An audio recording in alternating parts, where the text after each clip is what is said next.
રાજપીપળામાં શહેરમાં 3 પેઢીથી નગરપાલિકામાં શાસન અને લોકસેવા સાથે જોડાયેલો ગોહિલ પરિવાર હંમેશાની જેમ આ વર્ષે પણ એક અનોખું સાંસ્કૃતિક અને સામાજિક આયોજન લઈને આવ્યા છે, જેમાં સ્વર્ગીય અલકીસિંહ ગોહિલ સેવા ટ્રસ્ટ દ્વારા કાઠિયાવાડના પ્રસિદ્ધ લોક ડાયરા કલાકાર દેવાયત ખાવડનો ભવ્ય લોક ડાયરો યોજાયો।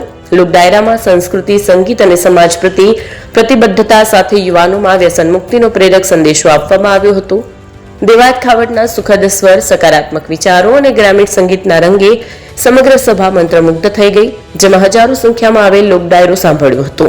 આમ તો નર્મદા જિલ્લામાં ઘણા કાર્યક્રમ કર્યા, પણ રાજપીપળામાં જ્યારે આવવાનું થયું ત્યારે એક નાની ઉંમરમાં કારોબારીના ચેરમેન એટલે કુલદીપસિંહ અને એમની સારી ટીમ એમને એક જબરજસ્ત આયા સરસ મજાનું આયોજન કર્યું, આપણી સંસ્કૃતિ સભર ડાયરો કે જેમાં પરિવાર સાથે ડાયરાને માણી શકે। અને અહીંયા અમે પબ્લિકનો જે રિસ્પોન્સ જોયો, ખૂબ મને એમનાથી પ્રતિસાદ મળ્યો। ખૂબ મને એમ હતું કે સૌરાષ્ટ્રમાં ડાયરા થાય છે, પણ એવો જ એક માહોલ મને સૌરાષ્ટ્ર જેવો જ માહોલ લાગે। એક શબ્દોને ઝીલવાવાળો વર્ગ, માતાઓ, બહેનો, બાળકોથી માંડીને ખૂબ સરસ માહોલ છે।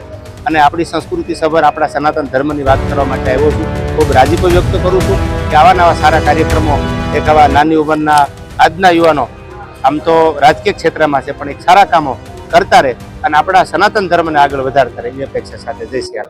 હવે એ વિષય તો આમ જોવા જાય તો રાજકારણનો છે, એટલે આપણે એ રાજકારણ ઉપર જ છોડી દઈએ, કારણ કે આપણો માહોલ ડાયરાનો છે। તો આપણે બસ યુવા વર્ગને એટલું સાહિત્યકાર તરીકે ચોક્કસ કહીશ કે આપણે યુવા વર્ગ આજનો એ બધા વ્યસનથી દૂર રહે, અને વ્યસનથી દૂર રહેશું તો આપણો ધર્મ, આપણો દેશ, આપણી સંસ્કૃતિ આ બધાને આપણે બચાવી શકશું। એના માટે સરકાર પણ ખૂબ મહેનત કરે છે અને આગળ ઉપર પણ એનું સારું રિઝલ્ટ મળશે।